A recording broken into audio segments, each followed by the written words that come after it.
Now then, let's talk to Maggie Oliver, who of course is a victims advocate, former Metropolitan Police detective, a woman without whom we probably wouldn't even know about the scale of the grooming gang scandal, which has enveloped this country with shame really for a very, very long time. More than 1,000 girls is the latest report abused by gangs of Asian men in Telford, while police dropped cases like a hot potato for fear of inflaming racial tensions. Maggie joins us now. Maggie, a very good afternoon to you. Good afternoon, Mike. So, yet another inquiry, yet another message that the police were too frightened because of fear of being criticised for being racist to investigate properly what was going on. I mean, how many more of these are we going to have before it stops? Because I'm told by people that it's still going on.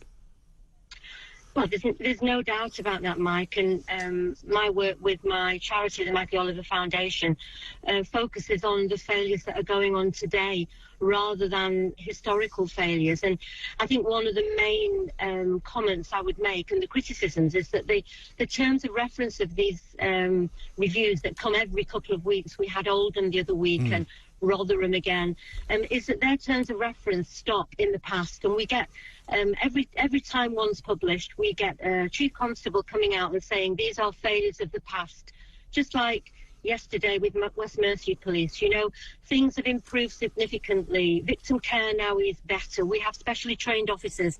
Well, if you speak to the 460 victims of sexual abuse that we have referred to police forces this year, you will hear from each and every one of those that they are still being failed today. They are not being listened to. They are still being fobbed off and pushed away. Communication is poor. There is still no acknowledgement of the failures that are going on, and we really, really need accountability. We need radical changes in how the police deal with sexual abuse, and that sadly is still not happening, Mike. And how can we make it happen? Because surely the police, I mean, we always hear the phrase lessons have been learned. I saw the council statement saying that, you know, the inquiry found that our systems have been improved and all of this, but clearly they haven't been improved enough, and clearly the police have not changed their style of investigating these crimes enough either. So what can we do? I think the first thing is honesty, and not a pretense that these are failures of the past. You know, we are trying to work with police forces to encourage them or shame them into improving their working practices. But every single day we are contacted by new victims, and there is a lack of honesty. I accept fully that there are not enough police officers, but for me, one of the big failures and one of the big omissions is that we still have not had one senior police officer or senior social service manager held accountable for deliberately failing these cases. I mean, I worked on Operation Augusta back in 2005 and obviously Rochdale in 2010 and 11, and the Augusta review officially declared that Greater Manchester Police closed that case deliberately, intentionally, because they wouldn't put resources in. I would go so far as to say that these cases are still not being prioritised. They are still not having the resources put into them that they should.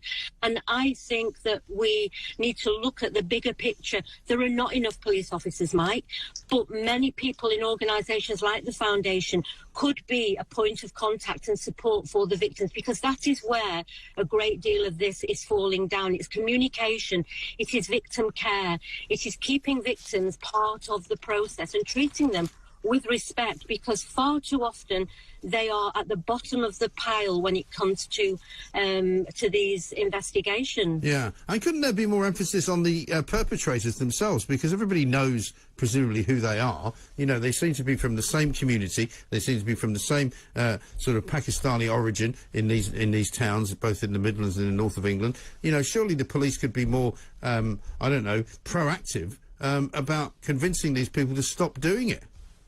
Yeah, you know what? I would absolutely agree with you, Mike. I mean, for far too long, we have tiptoed around the reality that in the grooming gang cases, the vast majority of the perpetrators, they are not Asian men. They are not, you know, from Singapore or Japan or China. They are predominantly Pakistani men, and the victims are vulnerable white children.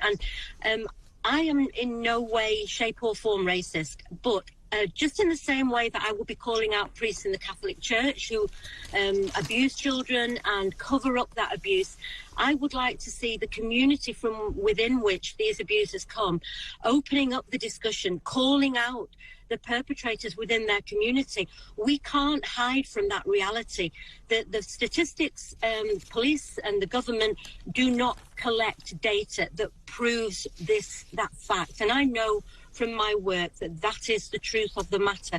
And unless we grasp that nettle and try to understand why and address it, we will not change it. And in 10 years' time, 15 years' time, we will have another generation of children who have been failed. So that is a really important part of this conversation. And this report, again, says that there was a reluctance to grasp that nettle, to deal with that truth. And it is not being raised this mic to say that that is what is going on. What we need to understand is why.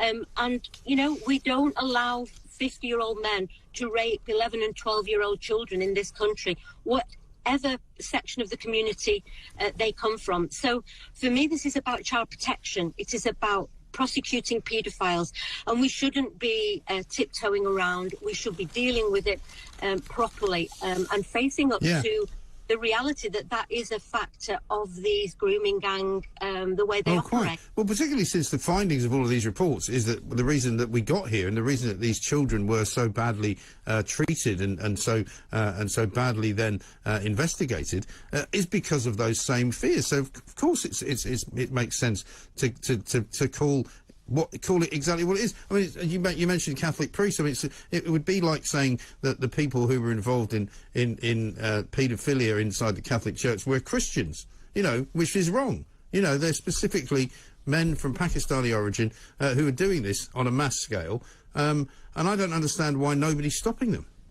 No, and you know what, Mike, I don't either, because you know, there are many decent, honourable Pakistani Muslim people living in this country. I know many of them.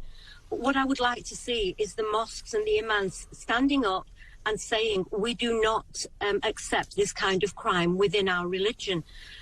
I've yet to hear somebody say that. The government do not collect statistics, but you only have to look in a newspaper to see the ethnicity of most of the offenders in these crimes. Yeah.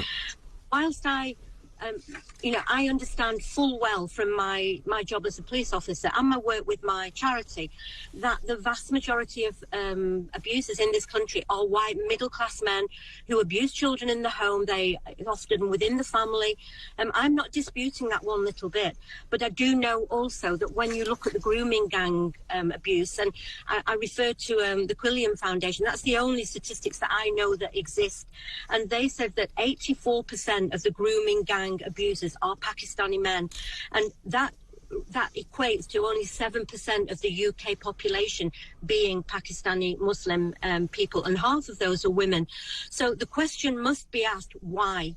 Why is it that within the grooming gangs the pattern of offending lies at the feet of these men predominantly, and without discussing that, without exploring it, without understanding why, we are never going to solve this problem. And if we don't solve it, Mike, we are throwing another generation of children to the hounds, because they have their lives destroyed, and we're picking up those pieces in the foundation. And I want to see police forces deal with it effectively. That isn't happening at the moment. No, absolutely disgraceful state of affairs. Maggie, thank you so much for all the work you've done as well. Maggie Oliver, victims advocate, former Metropolitan Police detective, of course. She's also founder of the Maggie Oliver Foundation. It is extraordinary that it's still going on. Incredible. This is Talk TV.